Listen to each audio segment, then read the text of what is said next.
Admiral Rebecca Collins stood at the edge of the military training ground, her crisp Navy uniform catching the morning sunlight. The smell of gunpowder and fresh earth filled the air as soldiers practiced their marksmanship nearby. At 54 years old, she had spent 3 decades climbing the ranks of the Navy, earning respect through strategic brilliance and unwavering leadership. But today was different. Today she would face a challenge that had nothing to do with commanding ships or planning missions. The invitation had arrived a week earlier, delivered personally by General Marcus Rodriguez, an old friend from her academy days. The annual inter-service shooting competition was approaching, and this year carried special significance. For the first time in military history, a female admiral had been invited to participate in the Elite Marksman Challenge. "You sure about this, Rebecca?" General Rodriguez had asked. "These guys have been training for months. Some of them are Olympic-level shooters." Rebecca had looked up from her paperwork, her steel gray eyes reflecting determination. "Marcus, I didn't get where I am by backing down from challenges. Besides, someone needs to show these boys that admirals can do more than just push papers around." The truth was more complex than her confident response suggested. Growing up on a ranch in Montana, Rebecca had learned to shoot before she could properly ride a bicycle. Her father, a retired Marine, had taught her that precision with a rifle was as important as any other life skill. Those childhood lessons on the family property had shaped her into a natural marksman, though military life had given her few opportunities to maintain those skills. Now, standing on the range, she felt the familiar weight of expectations settling on her shoulders. Word of her participation had spread quickly through military circles. Some viewed it as a publicity stunt, others as a bold statement about breaking barriers.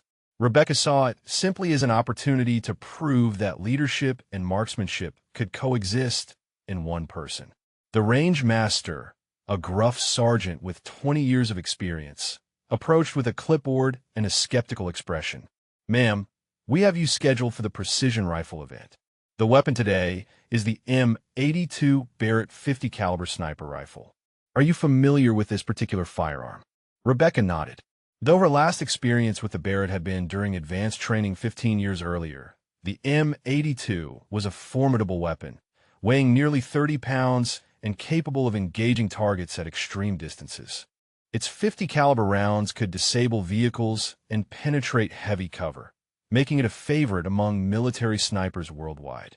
The course of fire consists of 6 targets at varying distances. The sergeant continued, gesturing toward the downrange markers. Targets are positioned at 300, 500, 700, 900, 1100, and 1300 m. You'll have 90 seconds to engage all 6 targets with 1 round per target. Scoring is based on accuracy and time. As other competitors gathered around, Rebecca noticed the mixture of curiosity and doubt in their expressions.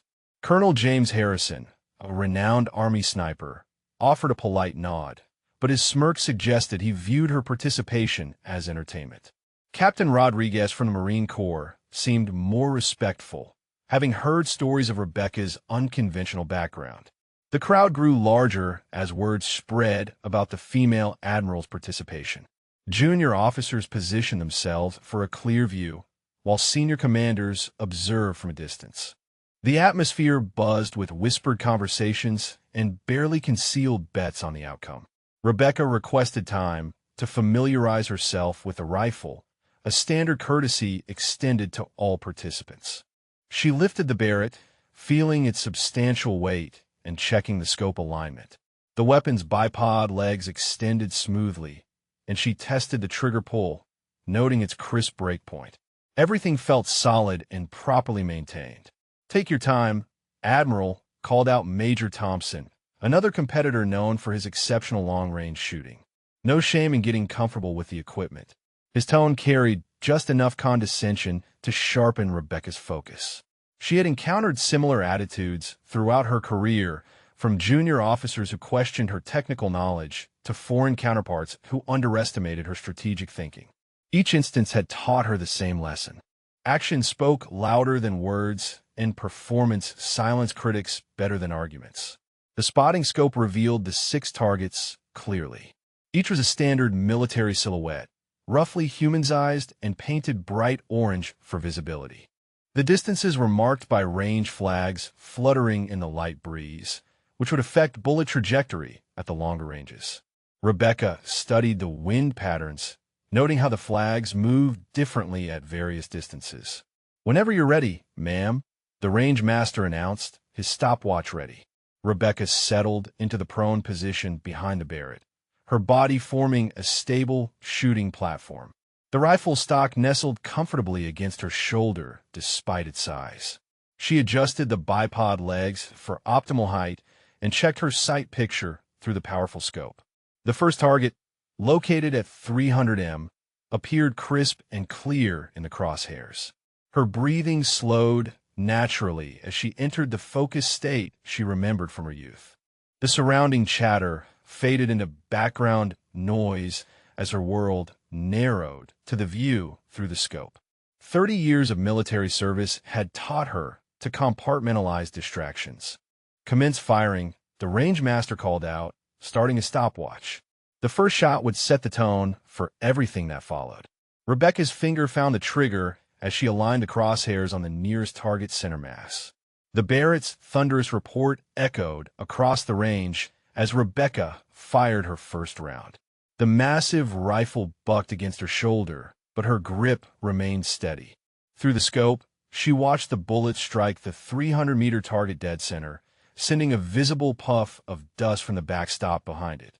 "Hit, center mass," called the spotter, his voice carrying surprise despite his professional tone. Without hesitation, Rebecca worked the rifle's bolt, chambering a fresh round while simultaneously acquiring her next target. The 500-meter silhouette wavered slightly in the scope as heat waves from the warming ground created minor distortions. She compensated instinctively, her crosshairs settling just slightly high and left. The second shot followed quickly after the first. Another perfect hit. Murmurs rippled through the gathered crowd as observers realized they were witnessing something remarkable. Colonel Harrison's smirk had disappeared, replaced by focused attention. Even seasoned marksmen rarely achieved such rapid, accurate shooting with a heavy Barrett rifle. Rebecca's mind operated on pure instinct now, drawing from muscle memory developed decades earlier on her family's Montana ranch. Her father's voice seemed to whisper in her ear, "Don't think about the shot, just make the shot. Trust your training and let your body do what it knows how to do." The 700-meter target required a more significant holdover to compensate for bullet drop. Rebecca's scope reticle had built-in reference points for different distances, but using them effectively under time pressure demanded both knowledge and confidence. She adjusted her aim point smoothly, her breathing controlled and rhythmic. The third shot struck home. News organizations picked up the story within hours, recognizing its human interest potential. "Female Admiral dominates. Shooting competition" became a trending headline across multiple news platforms. Military affairs reporters scrambled to learn more about Rebecca's background, uncovering the ranch upbringing and family military tradition that had shaped her unexpected skill set. The broader implications of her achievement extended beyond simple marksmanship. Rebecca's performance challenged assumptions about the roles and capabilities of senior military officers. In an era when leadership positions were often viewed as purely administrative, she had demonstrated that some admirals retained the fundamental warrior skills that formed the foundation of military service. Admiral Thomas Ricks, Chief of Naval Operations, called Rebecca personally that afternoon. "Outstanding work today, Admiral. I'm hearing reports from multiple sources about your performance on the range. This is exactly the kind of leadership example our service needs." The conversation carried undertones that Rebecca understood immediately.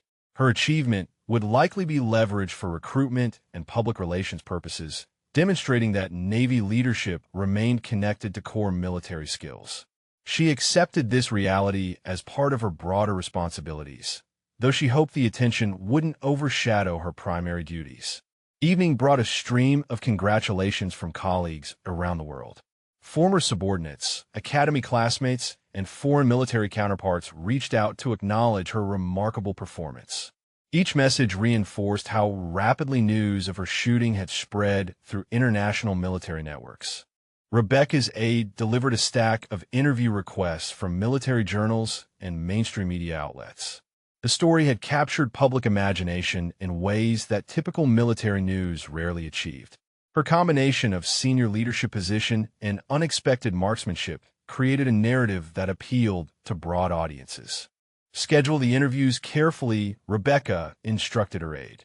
I want to use this attention constructively, but I won't let it interfere with operational responsibilities.